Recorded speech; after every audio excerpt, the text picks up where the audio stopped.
The wind howled through the desolate plains of Montana Territory, as Virginia Caldwell clutched her tear-soaked handkerchief, her entire world collapsing around her. The year was 1878, and the telegram that had arrived merely hours ago had shattered every dream she'd carefully constructed over the past 3 years. Virginia sat on the weathered bench outside the general store in the small town of Copper Creek, her shoulders trembling with each sob that racked her body. The dusty main street stretched before her, but she saw nothing through the veil of her tears. Her wedding dress, ordered specially from back east, would arrive next week, a cruel joke now that her fiancé would never return to claim her hand. Killed in mining accident. Stop. Body recovered. Stop. Deepest regrets. Stop. The telegraph operator's sympathetic gaze had said everything the sparse words couldn't. Virginia pressed her face into her palms, her fingers catching the tears that seemed endless. The April sun beat down mercilessly, indifferent to her suffering, as townsfolk passed by, offering awkward glances of sympathy but keeping their distance. In a frontier town, grief was a private affair. "Miss? Are you all right?" The voice was deep, gentle, unfamiliar. Virginia didn't look up, couldn't bear to face another pitying expression. She simply shook her head, her honey-brown hair falling forward to shield her face. Then she felt it warm, calloused hands gently taking hold of her wrists, slowly drawing her hands away from her face. The touch was tender yet firm, respectful in its boldness. "Sometimes tears need somewhere to go besides these pretty hands of yours." Virginia lifted her gaze reluctantly, blinking through her tears to focus on the man kneeling before her. Dust-covered boots, worn denim, a faded blue shirt beneath a leather vest. His face was sun-bronzed and weathered, framed by dark hair that curled slightly at his collar. But it was his eyes that caught her, deep blue and filled with a compassion that seemed to reach right into her broken heart. Before she could protest, he produced a clean bandana from his pocket and with surprising gentleness, dabbed at the tears on her cheeks. His touch was light as a feather as he carefully dried each tear, his eyes never leaving hers. "The name's Daniel Reed," he said softly. "And whatever's brought you to these tears, I'd be honored to help if I can." Virginia tried to respond, but another sob escaped instead. Daniel didn't rush her, didn't pull away. He simply remained kneeling there, occasionally wiping a fresh tear that escaped. "My fiancé," she finally managed to whisper. "Jacob. He's gone." Understanding filled Daniel's eyes. Without a word, he moved to sit beside her on the bench, maintaining a respectful distance while still close enough that she could feel the solid warmth of his presence. "I'm mighty sorry to hear that, Mississippi." "Virginia," she supplied. "Virginia Caldwell. Miss Caldwell." He nodded solemnly. "Lost like that? Well, there ain't proper words for it."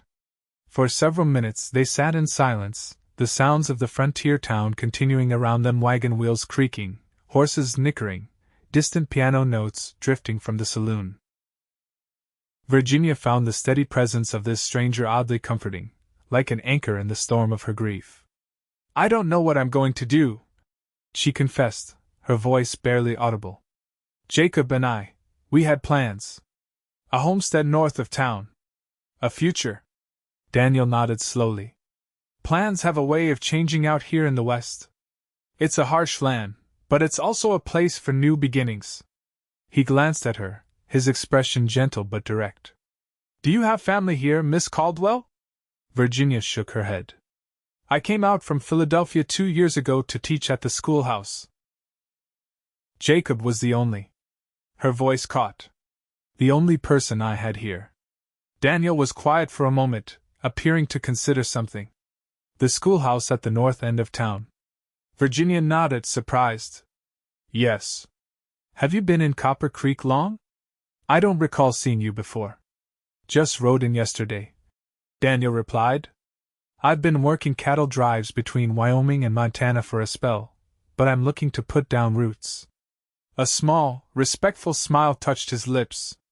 "Perhaps Providence had a hand in our meeting today."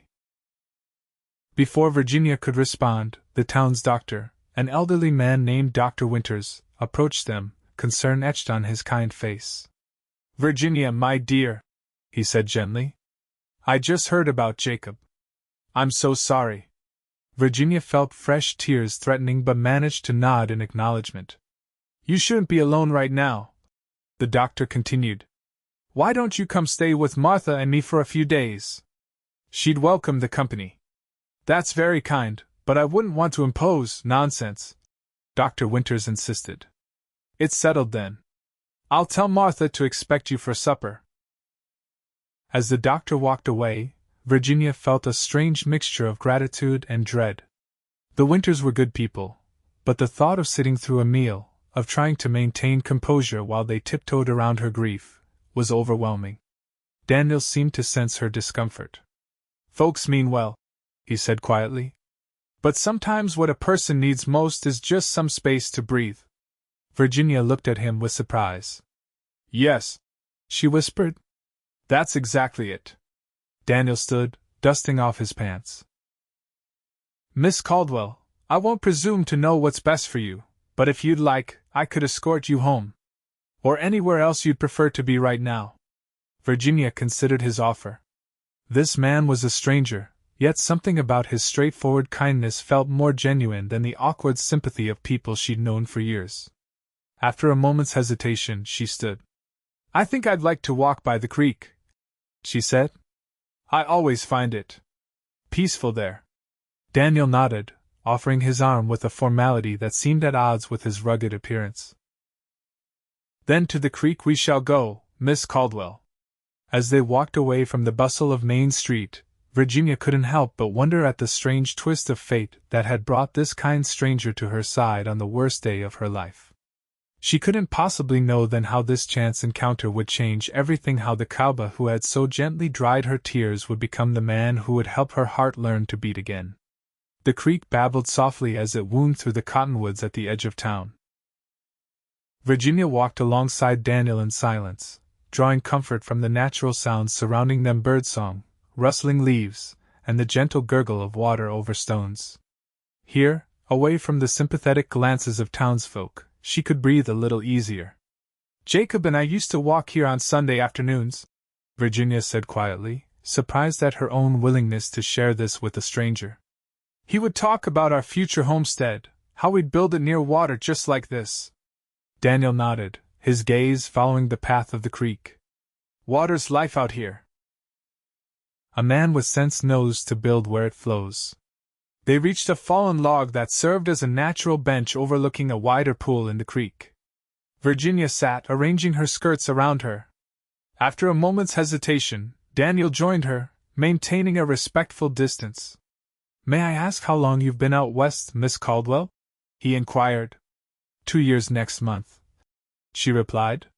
"My father passed away, and there was little left for me in Philadelphia. I answered an advertisement for a schoolteacher."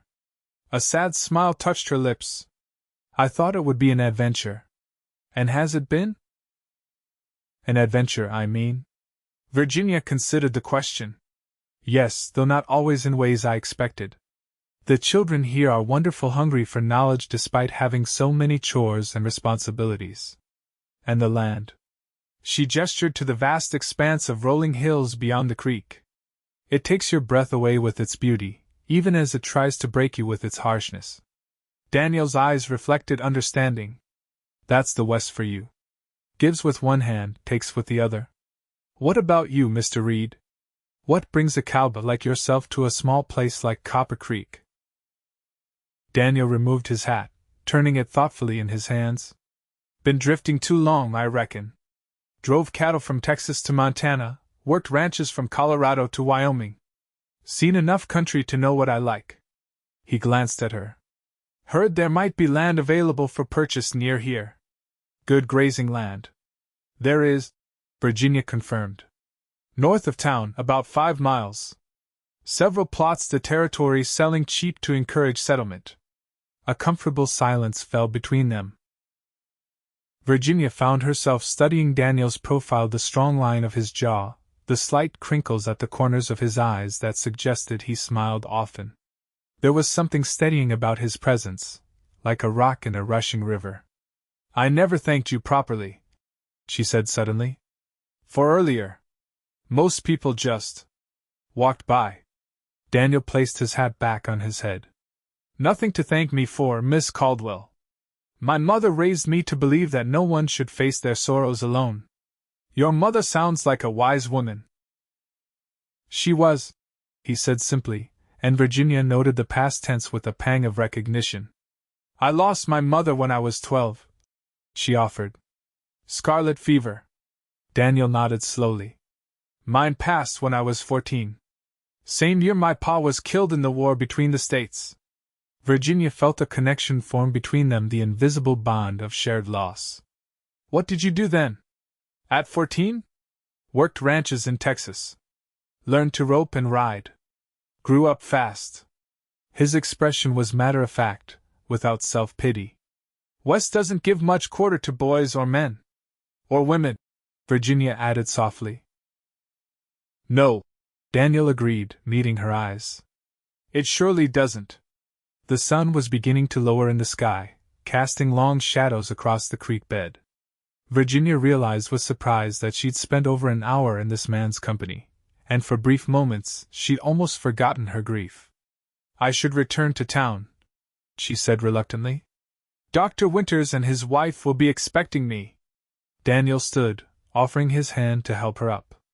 Virginia hesitated only briefly before accepting it, noting the strength and warmth of his grip.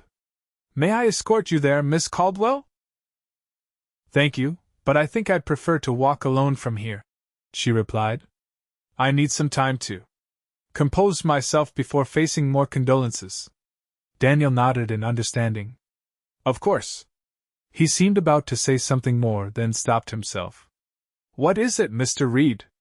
Virginia prompted. He looked slightly uncomfortable. "I was wondering if you might permit me to call on you sometime. Not now, of course," he added hastily. "I understand you're grieving. But perhaps, when some time has passed." Virginia was taken aback. The proper response would be a firm refusal. She was in mourning, after all. Yet something made her hesitate. "I teach at the schoolhouse weekdays," she found herself saying. "But I often take walks here by the creek on Saturday afternoons." A small smile touched Daniel's lips, warming his blue eyes. "I'll remember that, Miss Caldwell." He tipped his hat respectfully.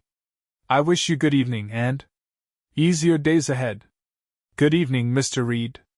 As Virginia walked back toward town, she felt a confusing mixture of emotions. Grief for Jacob still dominated her heart, yet she couldn't deny the small comfort she'd found in the unexpected kindness of a stranger.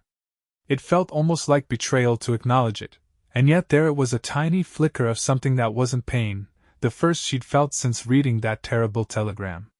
The next several days passed in a blur of necessary arrangements. Jacob's body was transported back to Copper Creek, and Virginia, with the help of the Winters and other townsfolk, organized a simple but dignified funeral. Standing beside the fresh grave in the small cemetery on the hill overlooking town, Virginia felt hollow, as if the tears she'd shed had carved out a space inside her that nothing could fill. She returned to teaching the following Monday, finding solace in the routine and in the innocent faces of her pupils. The children were gentle with her in their own way, bringing her wildflowers picked from the prairie and behaving with unusual attentiveness during lessons.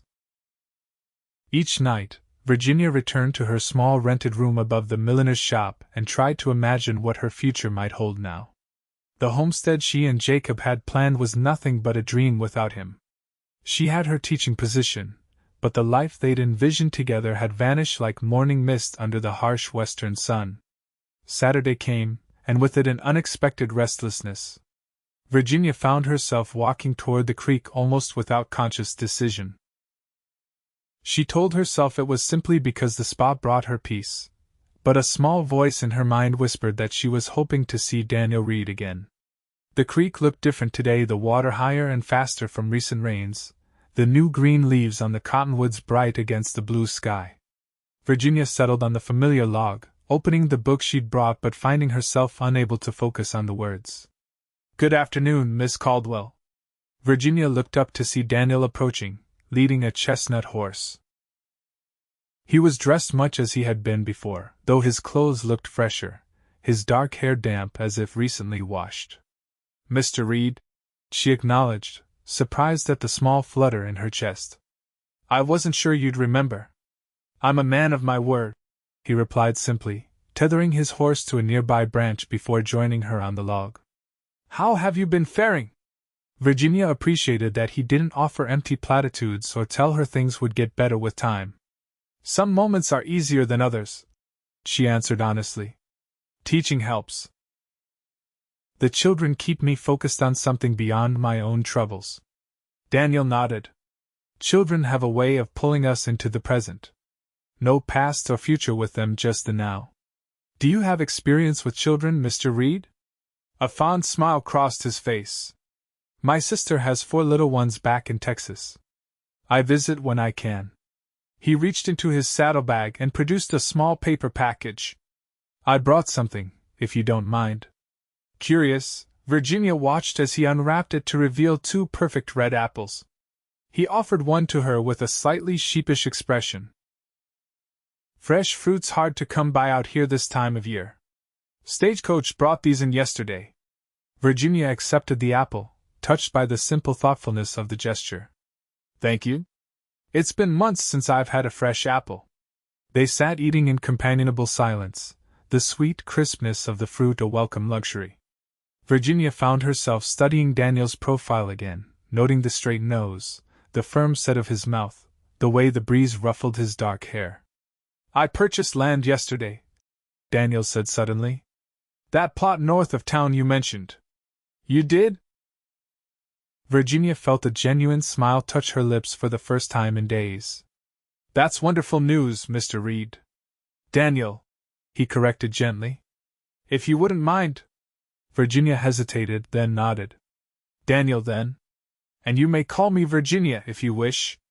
"Virginia," he repeated, as if testing the sound of it. His blue eyes met hers directly. "It's good land. Has water access and enough flat ground for a proper house, plus plenty of grazing for cattle." "You plan to raise cattle, then?" "Yes, madam. Starting small, bought 20 head from a rancher who's heading back east. But I aim to build something lasting." He paused, seeming to choose his next words carefully. "I know it's forward of me to ask, but I could use some help with numbers and such. Record keeping. I can read well enough, but figures were never my strong suit." Virginia blinked in surprise. "Are you offering me employment?" Daniel's sun-bronzed cheeks darkened slightly. "More like asking a favor. I'd compensate you fairly, of course. But mostly I thought you might welcome the distraction. Something new to focus on." Virginia considered his offer. It was unusual, certainly, for a single woman to work for a single man in any capacity beyond household duties. Yet the prospect of having something productive to occupy her mind beyond school hours was appealing. "I could help you on Saturday afternoons," she said finally. "After my school duties are complete for the week." Daniel's face brightened. "That would be more than fair." "Thank you, Virginia." The use of her given name sent an unexpected warmth through her chest. Virginia reminded herself firmly that this was merely a business arrangement, a way to help a newcomer to town and provide herself with a distraction from grief. Yet as they continued their conversation, discussing Daniel's plans for his new property and sharing stories of their respective journeys west, Virginia couldn't help but notice how easily they spoke together, how the minutes stretched into hours without effort or awkwardness. As the sun began to set, painting the sky in brilliant oranges and pinks, Daniel reluctantly stood. "I should see you back to town before dark." Virginia nodded, gathering her book and shawl.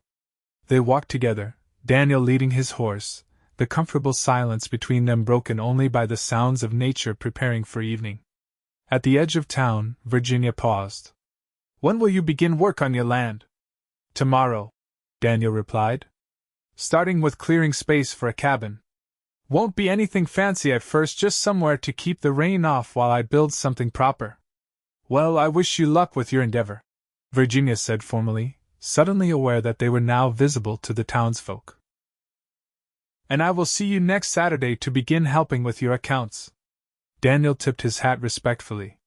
I look forward to it, Miss Caldwell. As Virginia watched him mount his horse and ride toward the livery stable, she felt a curious mixture of emotions. Grief for Jacob still sat heavy in her heart, yet alongside it was something new, a small spark of interest in the future again, kindled by the kindness of a blue-eyed cowboy who had gently kissed away her tears. The following weeks brought change to Virginia's life in unexpected ways. Each Saturday afternoon, after completing her school duties, she would walk the increasingly familiar path to Daniel Reed's homestead. What had started as a simple agreement to help with bookkeeping gradually evolved into something more, a friendship that became a bright spot in her days of mourning. Daniel's small cabin took shape quickly, his skilled hands transforming raw lumber into a modest but sturdy shelter. Virginia would sit at a makeshift table under a canvas awning, recording figures in a leather-bound ledger while Daniel worked, their conversation flowing easily between topics. You never told me you fought in the war, Virginia remarked one warm May afternoon, having discovered a discharge paper among the documents Daniel had asked her to organize. Daniel paused in his hammering, wiping sweat from his brow with his forearm. Wasn't much to tell. Joined up in '63 when I was 16, lying about my age. Saw enough fighting to last a lifetime. Virginia studied him thoughtfully. Which side? Union, he replied simply. Texas was Confederate, but my pa had fought for the North before he was killed. Felt I owed it to him to follow the same path. That must have been difficult in Texas.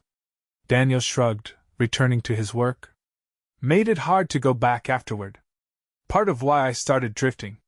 These small revelations about his past came gradually, each one helping Virginia understand the man behind the quiet strength and steadfast kindness. She learned that he'd been a top hand on some of the biggest ranches in the West, that he could speak passable Spanish from his years in Texas, that he had a remarkable way with horses that bordered on miraculous. In turn, she found herself sharing pieces of her own story, her childhood in Philadelphia, her father's work as a printer, her decision to venture west after his death. Weren't you afraid? Daniel asked one day as they shared a simple meal of beans and cornbread. Coming all this way alone? Virginia considered the question. Terrified, she admitted. But staying felt more frightening somehow. A life of predictable loneliness, watching my friends marry and build families while I... She trailed off, embarrassed by her candor. While you remained alone, Daniel finished for her, his blue eyes understanding. Yes, she said softly.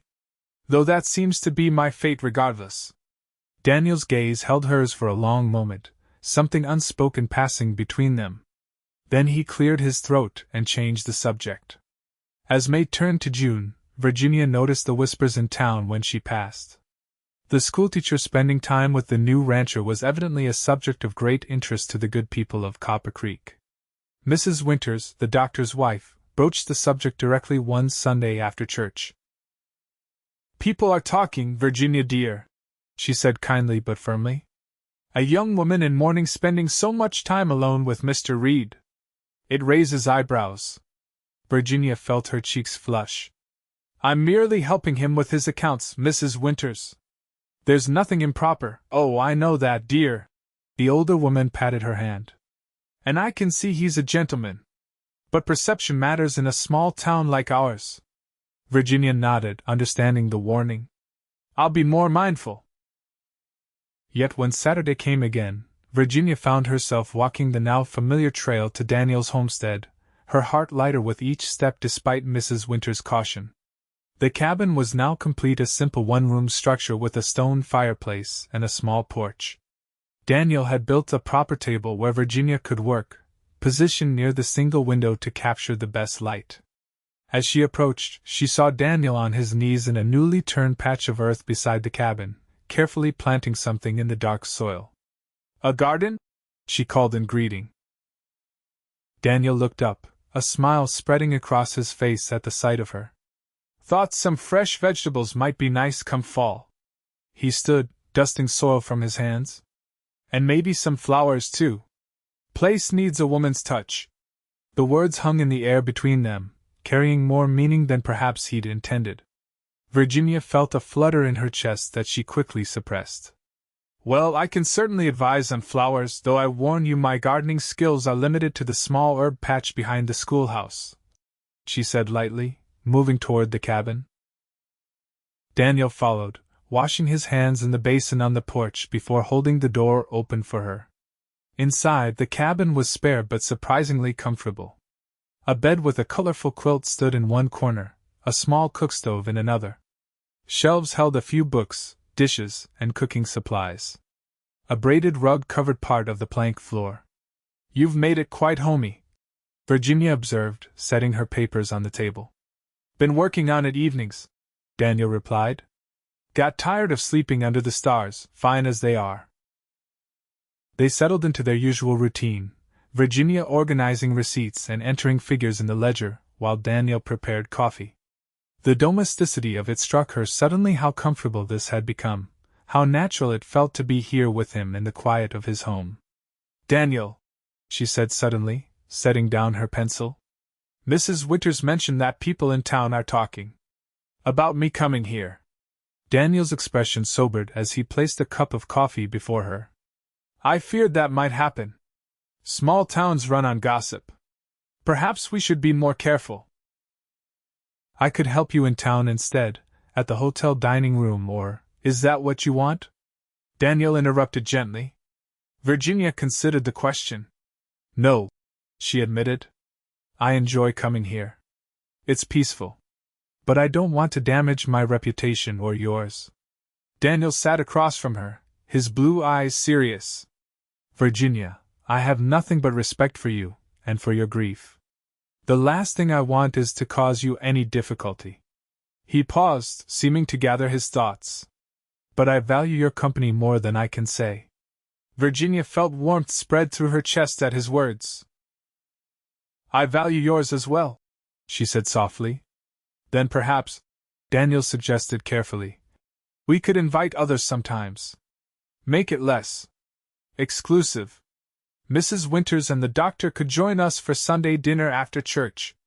Or you could bring some of your students for a nature lesson about ranching. Virginia brightened at the idea. That's quite clever, actually. It would help integrate you into the community as well. Then it's settled. Daniel smiled. We'll be above reproach while still enjoying each other's company. As they returned to their respective tasks, Virginia found herself contemplating how much had changed in just a few short weeks.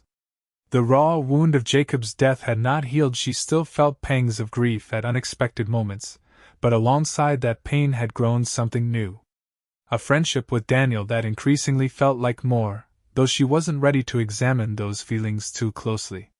For now, it was enough to sit in the warm quiet of his cabin, the scratch of her pencil and the occasional crackle of the small fire the only sounds breaking the comfortable silence between them. True to their plan, Virginia brought 6 of her older students to Daniel's ranch the following Friday afternoon for what she termed a practical agriculture lesson. The children were delighted by the excursion, especially when Daniel demonstrated how to rope a calf and let each of them try their hand at it. Mr. Reed, how many cows you got now? Asked 10-year-old Tommy Wilson, the blacksmith's son. 27 head, Daniel answered, helping the boy coil the rope properly. Including the new calves born this spring. My pa says you're gonna need help come roundup time, Tommy continued. Says one man can't handle that many cattle alone. Daniel nodded seriously. Your pa's right. I'll be hiring hands soon enough. Virginia watched from the shade of a cottonwood as Daniel patiently answered the children's endless questions, showing them how to check a horse's hooves and explaining the importance of water rights with terms they could understand.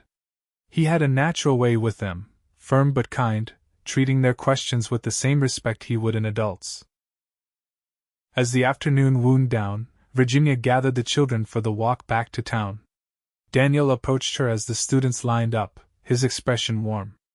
Thank you for bringing them, he said quietly. Best afternoon I've had in some time. They enjoyed it tremendously. Virginia replied. I suspect you'll have several volunteers for ranch work once they're a bit older. Daniel chuckled. I'd welcome them. He hesitated, then added, Dr. and Mrs. Winters accepted my invitation for Sunday dinner, by the way. After church. That's wonderful, Virginia said, genuinely pleased. What are you planning to serve? A flash of panic crossed Daniel's face. I hadn't gotten that far in my thinking, to be honest. My cooking skills are limited to beans and coffee. Virginia laughed, the sound surprising her with its genuineness. Perhaps I could come early and help? I'm no expert, but I can manage a decent roast chicken. I'd be much obliged, Daniel said, relief evident in his voice. And I'll make sure to clean the place thoroughly. Don't want Mrs. Winters thinking I live like a savage. Your home is lovely, Daniel, Virginia assured him. Simple but welcoming. Their eyes met briefly, and Virginia felt that now familiar flutter in her chest. With a small nod, she turned to her waiting students, determinedly ignoring Mrs. Wilson's knowing look as they passed the blacksmith's shop on their return to town. Sunday dinner proved to be a turning point of sorts. Dr. Winters and his wife were impressed by Daniel's homestead and the progress he'd made in such a short time. The meal, a golden brown roast chicken with potatoes and early summer vegetables from Mrs. Winters' garden, was a success, and the conversation flowed easily around the table Daniel had built. You've done remarkably well for yourself, Mr. Reed, Mrs. Winters commented, accepting a second helping of potatoes. Most newcomers take much longer to establish themselves so thoroughly. I've had excellent help, Daniel replied, his gaze flickering briefly to Virginia. This community has been welcoming. We're always glad to have hardworking folks join us, Dr. Winters added. Especially those with a clear vision for their future here. As they enjoyed apple pie for dessert, Virginia's contribution, made from carefully hoarded dried apples, Mrs. Winters deftly turned the conversation to town matters. We're planning the Independence Day celebration, she said. It will be our biggest yet, with a proper dance in the new town hall. The railroad surveyors will be here by then, and Mayor Thompson wants to impress them with our community spirit. A dance sounds delightful, Virginia said, though the thought of such festivities without Jacob brought a momentary pang. Indeed, Mrs. Winters continued, her eyes twinkling.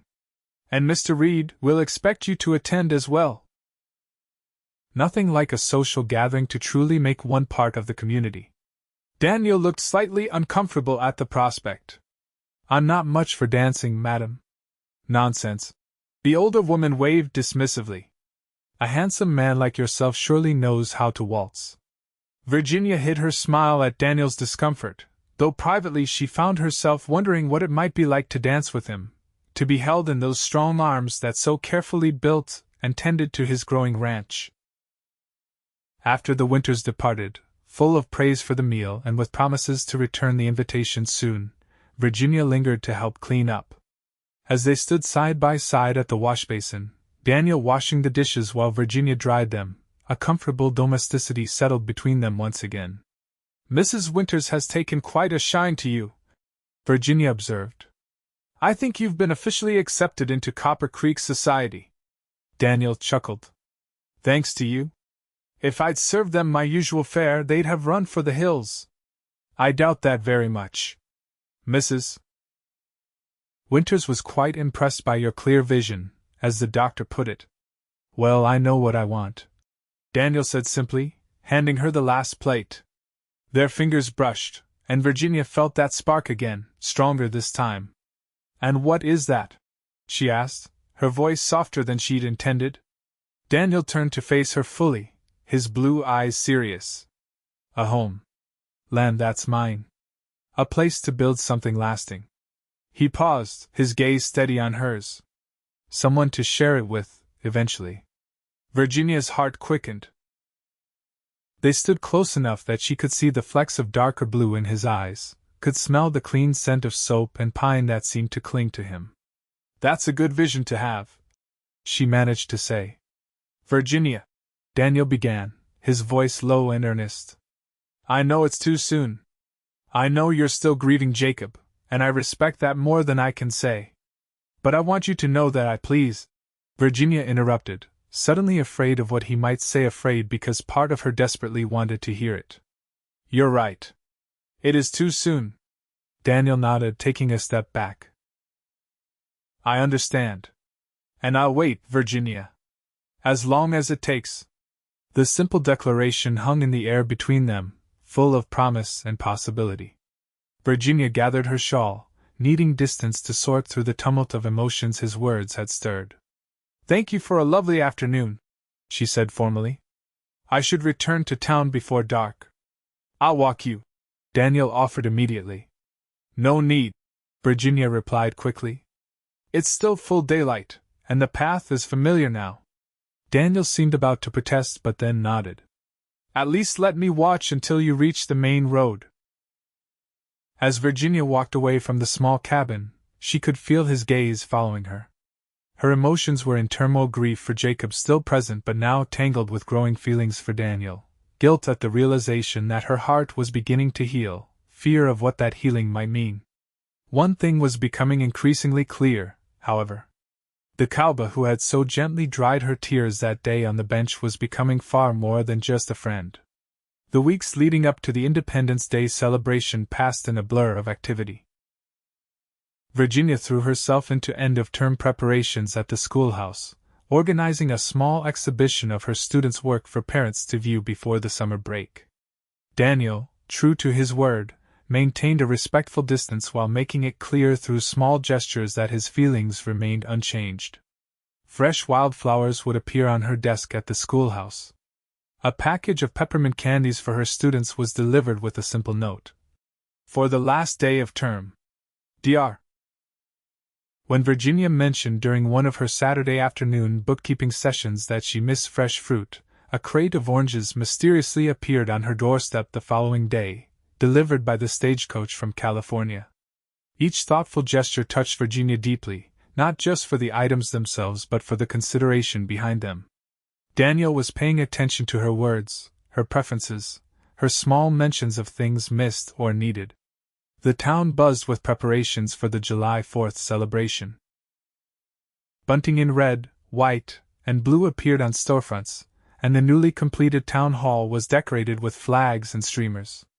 The railroad surveyors had arrived, a group of serious men with instruments and maps who were evaluating whether Copper Creek would become a stop on the new line.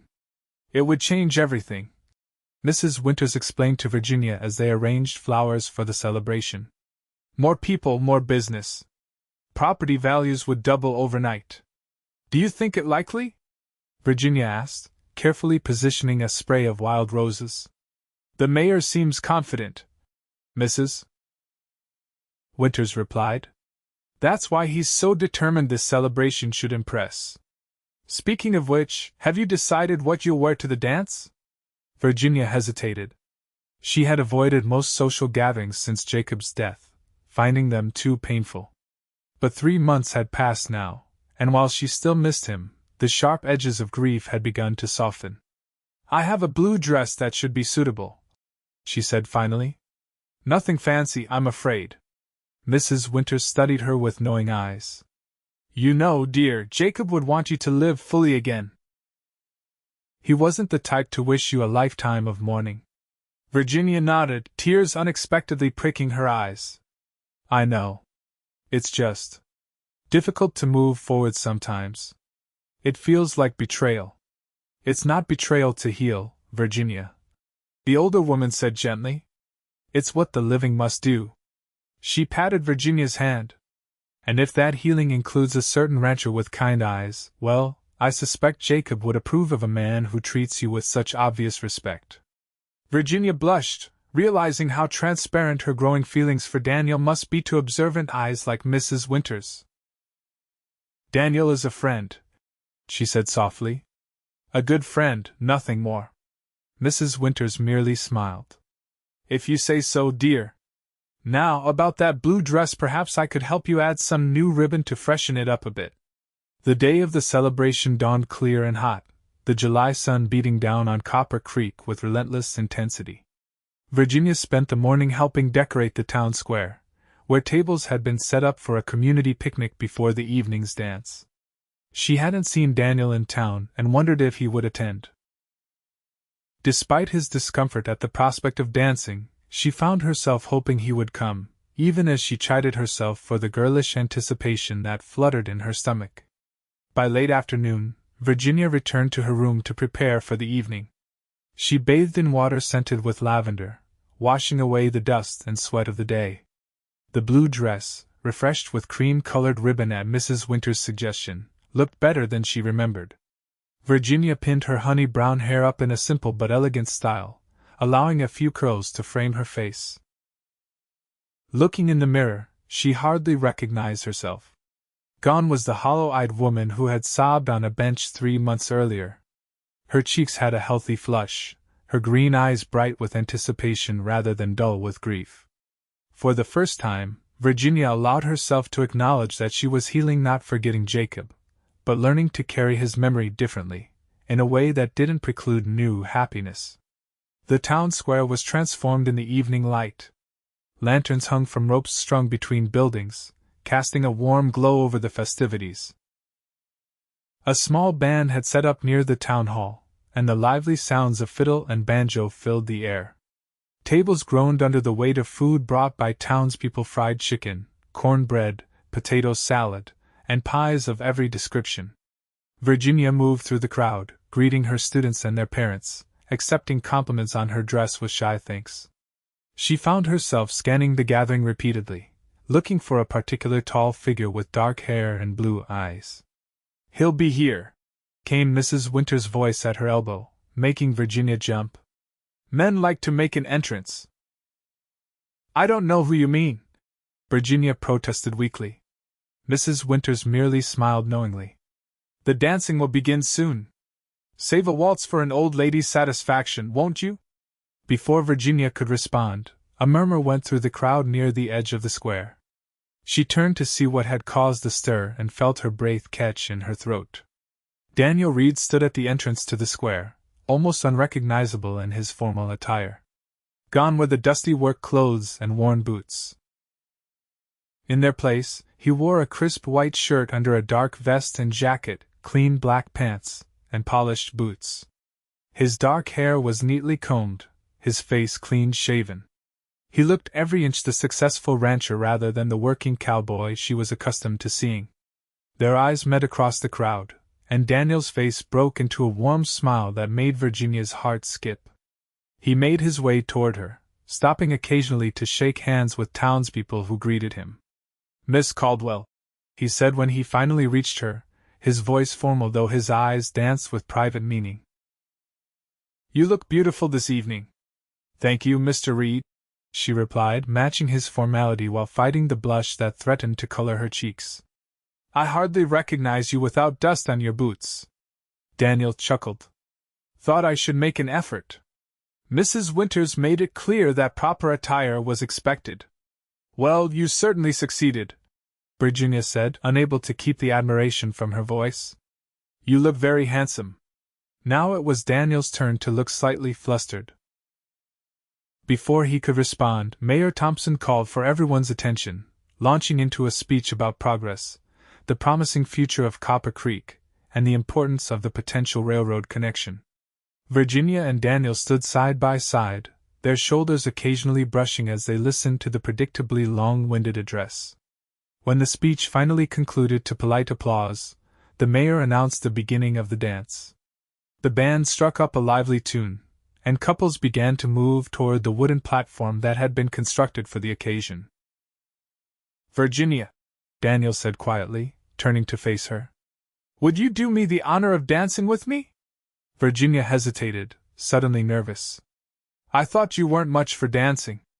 "I'm willing to risk making a fool of myself for the right partner," he replied, his blue eyes intent on hers. "Besides, I may have been practicing a bit." "Practicing?" Virginia asked, surprised. "With whom?" A faint flush colored Daniel's tan cheeks. "Mrs. Winters has been kind enough to provide some instruction. I didn't want to disappoint you." The thought of Daniel Reed, rugged rancher, taking dancing lessons from the doctor's wife was so unexpectedly touching that Virginia felt emotion well up in her throat. This man had gone out of his way to learn something new, something outside his comfort, purely in the hope of sharing a dance with her. "In that case," she said softly, "I would be delighted to dance with you, Daniel." He offered his arm, and Virginia placed her hand upon it, allowing him to lead her to the dance floor. As they took their positions for the waltz, Virginia was conscious of the eyes of the townspeople upon them. This public display would confirm what many had already suspected, that something more than friendship was developing between the schoolteacher and the rancher. Daniel placed one hand at her waist, taking her right hand in his left. Virginia rested her free hand on his shoulder, feeling the solid strength beneath the fine jacket. As the music began, Daniel guided her into the first steps of the waltz with surprising grace. "You're quite good at this," Virginia remarked as they moved together around the floor. "Mrs. Winters must be an excellent teacher." "She is," Daniel agreed, "though she's rather stern about counting. But I had motivation to learn quickly." Their eyes met, and Virginia felt as if they were suddenly alone despite the crowd surrounding them.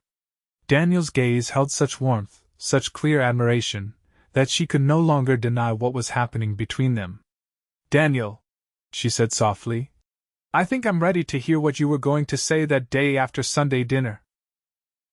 His steps faltered slightly before he recovered, guiding her through a turn. "Are you certain?" Virginia nodded, her heart pounding. "Yes."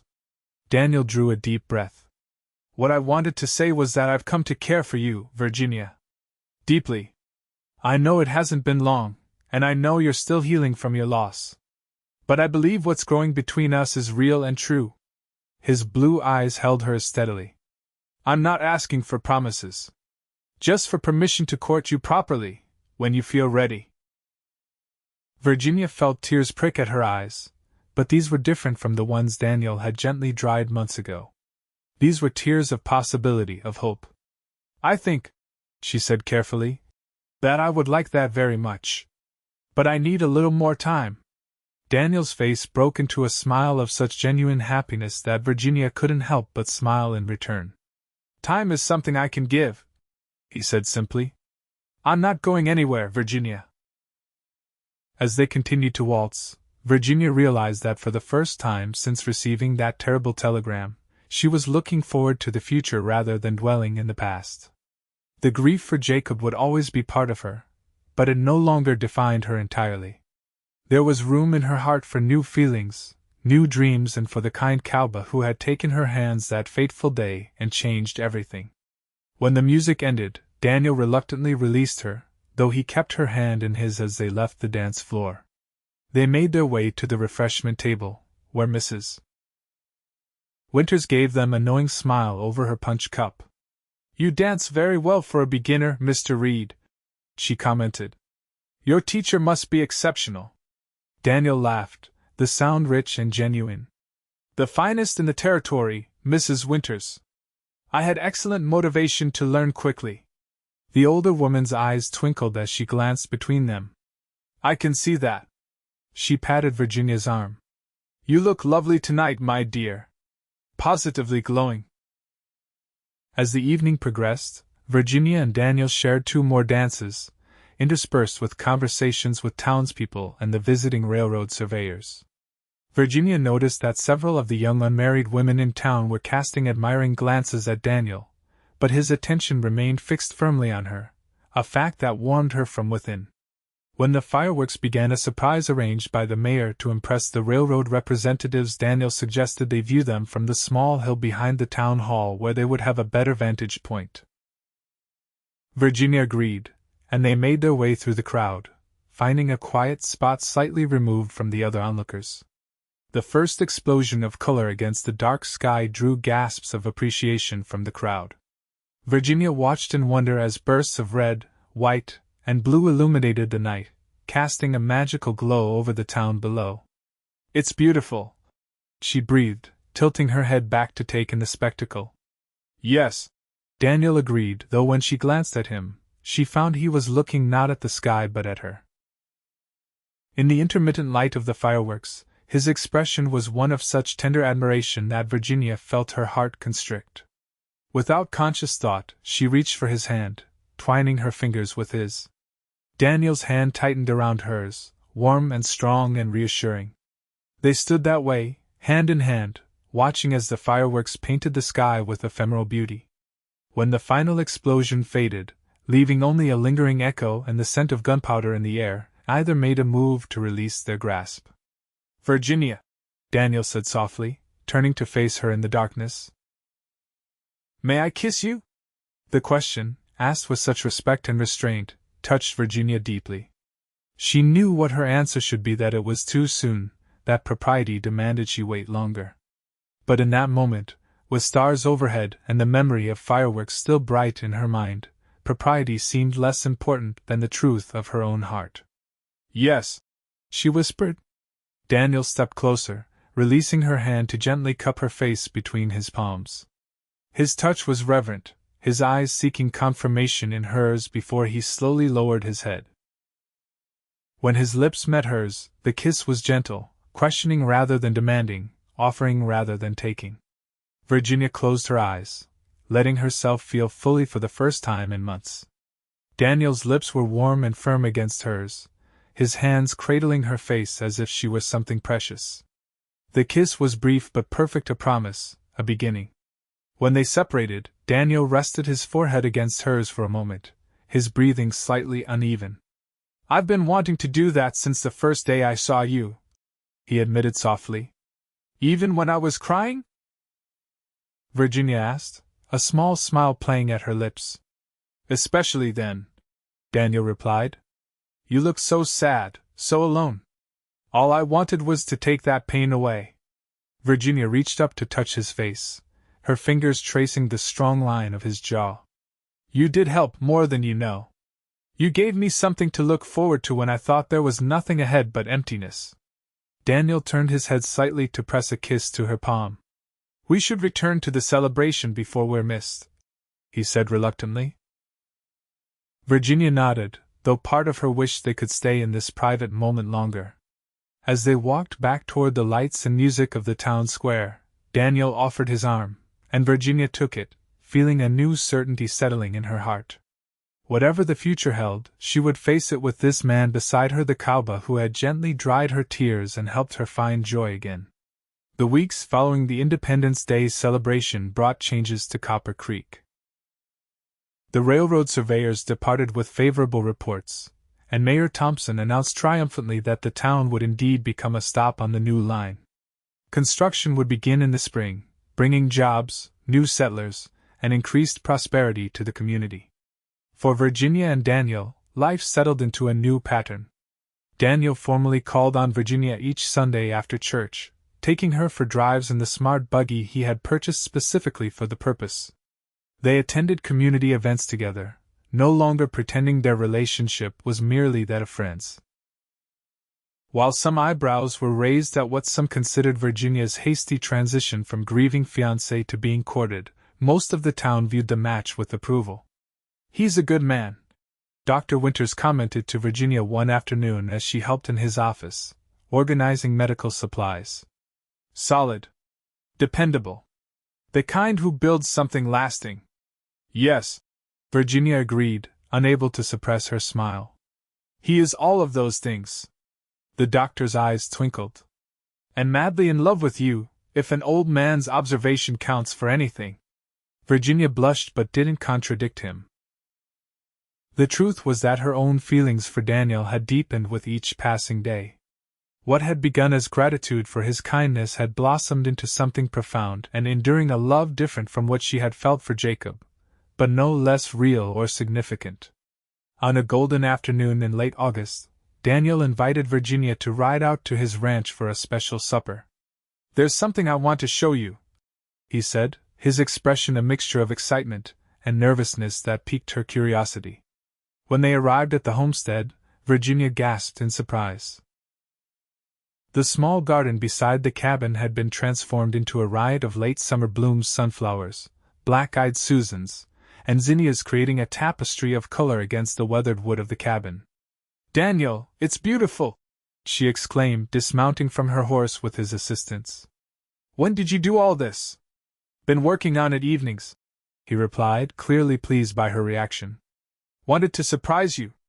But the garden, it turned out, was not the surprise he had planned. After a simple but delicious meal which Daniel had prepared himself, proving his cooking skills had improved considerably over the past months, he suggested they take a walk. There's something over the rise I'd like you to see, he said, offering his hand. Curious, Virginia allowed him to lead her along a path that wound up a gentle slope beyond the cabin. As they crested the hill, she saw what appeared to be the beginnings of a foundation laid out in the clearing below, a much larger foundation than Daniel's current cabin. What's this? She asked, turning to him with questioning eyes. Daniel's expression was serious, his blue eyes intent on hers. It's a house, Virginia. Or it will be. 2 stories, with a proper kitchen and a parlor for entertaining. 4 bedrooms upstairs. He paused, seeming to gather his courage. Room for a family to grow. Virginia's heart began to race as she understood the implication of his words. Daniel! He took both her hands in his grip warm and steady. I love you, Virginia Caldwell. I think I've loved you since that first day when I saw you crying and felt like my heart would break just from the sight of your tears. His voice was deep and earnest, his eyes never leaving hers. I know it hasn't been that long, and if you need more time, I'll wait. But I wanted you to see this, to know that I'm building a future here. And I want more than anything for you to be part of it. Tears welled in Virginia's eyes, but these were tears of a different kind entirely from those he had dried that first day. Are you asking what I think you're asking? She whispered. In answer, Daniel reached into his pocket and withdrew a small velvet box. Dropping to one knee before her, he opened it to reveal a simple but beautiful gold ring with a small diamond that caught the late afternoon sunlight. Virginia Caldwell, would you do me the extraordinary honor of becoming my wife? Of building a life with me here, of filling this house with love and laughter and perhaps, someday, children? Virginia looked down at this man who had so unexpectedly become the center of her world, at his hopeful face, his strong hands that had built a home and now offered to build a future with her. She thought of Jacob briefly, allowing herself to say a silent goodbye to the life they had planned together. Then she looked back at Daniel and saw her future shining in his blue eyes. Yes, she said, her voice trembling with emotion. Yes, Daniel, I will marry you.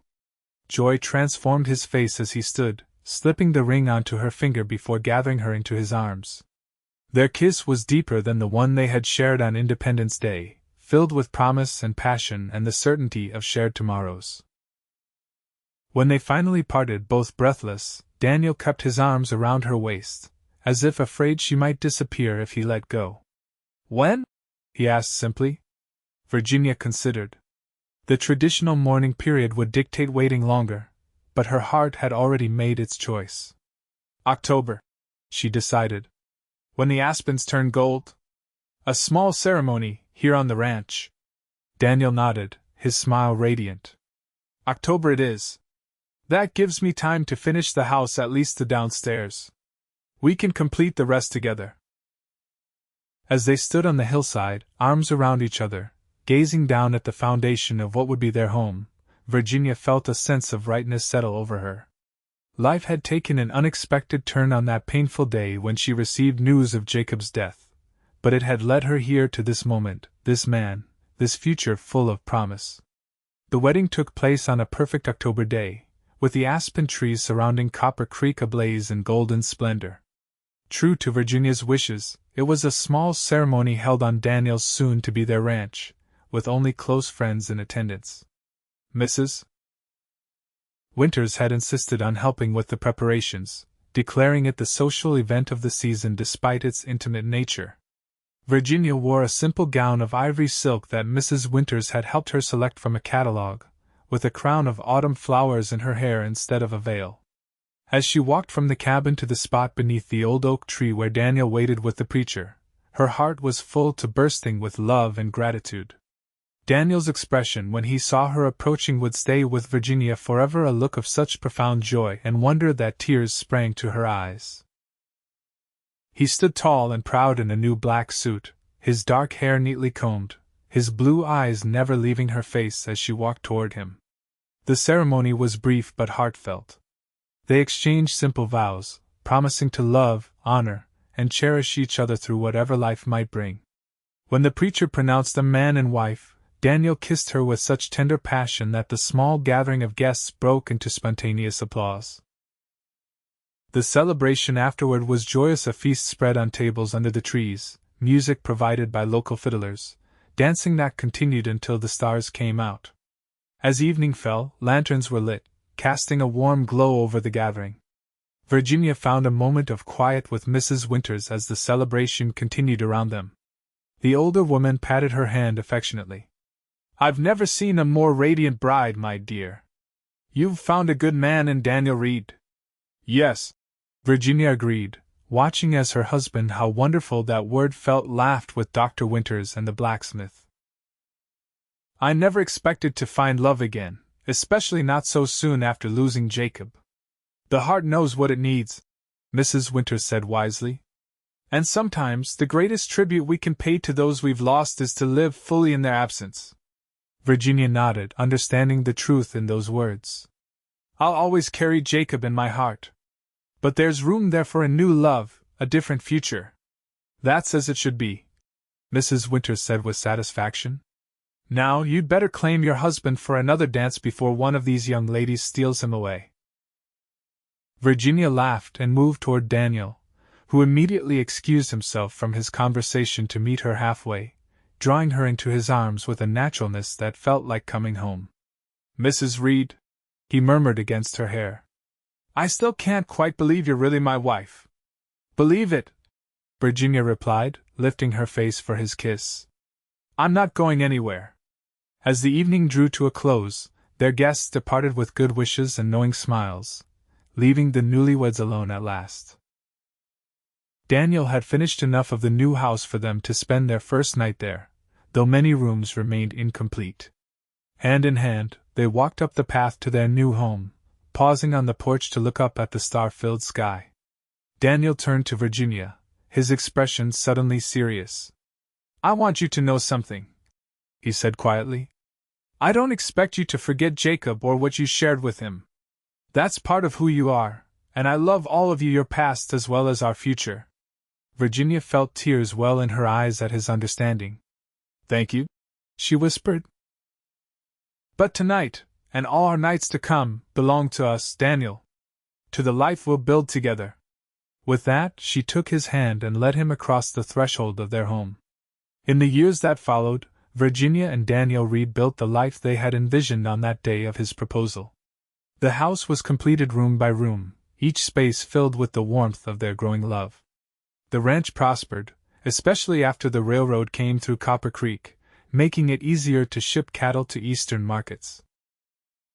Virginia continued teaching for a time, until the birth of their first child, a daughter they named Rose, for the wild roses that had bloomed near the creek where they had first truly gotten to know each other. A son followed 2 years later, named James after Virginia's father. Life on the frontier remained challenging, with harsh winters, occasional drought, and the everyday difficulties of ranch life. But Virginia and Daniel faced each obstacle together, their bond strengthening with each challenge overcome.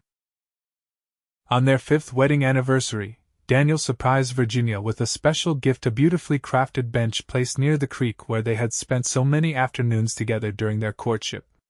A small brass plaque on the back bore a simple inscription: "For Virginia, whose tears led me to joy." As they sat together on the bench, watching their children play along the creek bank under Mrs. Winters' watchful eye, the doctor and his wife having become honorary grandparents to the Reed children, Virginia leaned against her husband's shoulder. "Did you ever imagine this?" she asked softly. "That day when you found me crying?" Daniel's arm tightened around her waist. "Not in my wildest dreams," he admitted. "I just knew I couldn't walk past someone in such pain. And then, when I saw your face..." He turned to look at her, his blue eyes as warm and loving as ever.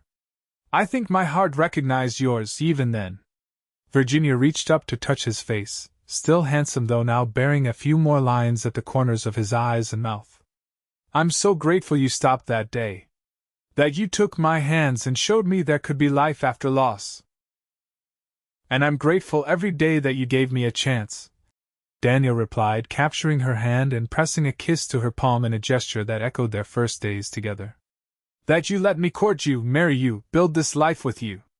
As the late afternoon sun gilded the landscape around them, Virginia reflected on the journey that had brought her to this moment, from the devastating grief of that day on the bench to the deep, abiding happiness she now knew as Daniel's wife and the mother of their children. Life had not followed the path she had once envisioned, but it had led her to a joy more profound than she could have imagined. "I love you, Daniel Reed," she said simply. "More with each passing day." "And I love you, Virginia Reed," he replied, lowering his head to kiss her with the same tenderness he had shown when drying her tears all those years ago. "Always and forever." As their children's laughter rang out across the golden landscape of their ranch, Virginia knew with absolute certainty that while tears might have brought them together, it was love strong, enduring, and true that would bind them for all the days to come.